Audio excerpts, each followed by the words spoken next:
சென்னை தலைமைச் செயலகத்தில் ராணிப்பேட்டை தொழிற்பேட்டை சிப்காட் பூங்காவில் அதற்கான அடிக்கல் நாட்டு விழாவானது நடைபெறவுள்ள நிலையில் காலணிகள் உற்பத்தி தொழிற்சாலைக்கு அடிக்கல் நாட்டு விழாவானது நடைபெறவுள்ள நிலையில் காணொலி மூலம் முதலமைச்சர் ஸ்டாலின் தொடங்கி வைத்திருக்கிறார். ராணிப்பேட்டை சிப்காட் தொழிற்பூங்காவில் புதிய தொழிற்சாலைகள் உருவாக்கப்படும் நிலையில் அதற்கான காணொலியை முதலமைச்சர் ஸ்டாலின் சென்னை தலைமைச் செயலகத்திலிருந்து திறந்து வைத்திருக்கிறார். மேலும் இதன் மூலம் 25,000 நபர்களுக்கு வேலை வாய்ப்பு கிடைக்கும் என்ற ஒரு தகவலானது வெளியாகி இருக்கிறது. காலணிகள் உற்பத்தி தொழிற்சாலைக்கு முதலமைச்சர் ஸ்டாலின் காணொலி மூலமாக அடிக்கல் நாட்டியிருக்கிறார். விவரங்களை செய்தியாளர் செலினா வழங்க கேட்கலாம். செலினா, விவரங்கள் என்ன?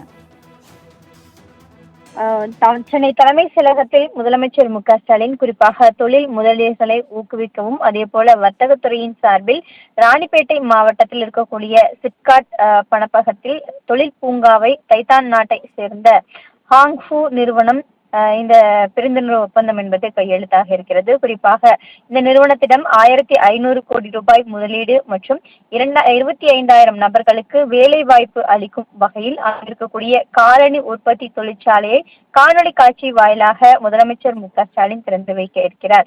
அந்த நிறுவனத்தில் இருக்கக்கூடிய முதலீட்டாளர்களையும் நேரடியாக சந்தித்து இது முதலீடு தொடர்பாகவும் முதலமைச்சர் ஸ்டாலின் பேசி வருகிறார். குறிப்பாக வெளிநாடு பயணம் மேற்கொள்ளப்பட்டு தமிழகத்தில் தொழில் துறையை வளர்த்ததற்காகவும் அதே போல தொழில் முனைவோர்களை ஊக்குவிப்பதற்காகவும் பல்வேறு முயற்சிகளை தமிழ்நாடு அரசு மேற்கொள்ளப்பட்டு வருகிறது. அந்த வகையில் ராணிப்பேட்டை மாவட்டத்தில் இருக்கக்கூடிய சிப்காட் தொழிற்பூங்காவில் தைத்தான் நாட்டை சேர்ந்த ஹாங்ஃபு நிறுவனத்தின் சார்பாக காலணி தொழிற்சாலை உற்பத்தி தொழிற்சாலையை தற்பொழுது முதலமைச்சர் ஸ்டாலின் காணொலி காட்சி வாயிலாக திறந்து வைக்க இருக்கிறார். $1 டிரில்லியன் பொருளாதாரத்தை உயர்த்தும் வகையில் பல்வேறு தொழில் முதலீடுகளை தொடர்ச்சியாக தமிழ்நாடு அரசு ஈர்த்து வருகிறது. அந்த வகையில் 25,000 நபர்களுக்கு வேலை வாய்ப்பு அளிக்கும் வகையில் இந்த பெருந்துணர்வு ஒப்பந்தமும் அதே போல இந்த நிறுவனத்துடனான அந்த காலனி தொழிற்சாலையும் முதலமைச்சர் ஸ்டாலின் திறந்து வைக்க இருக்கிறார்.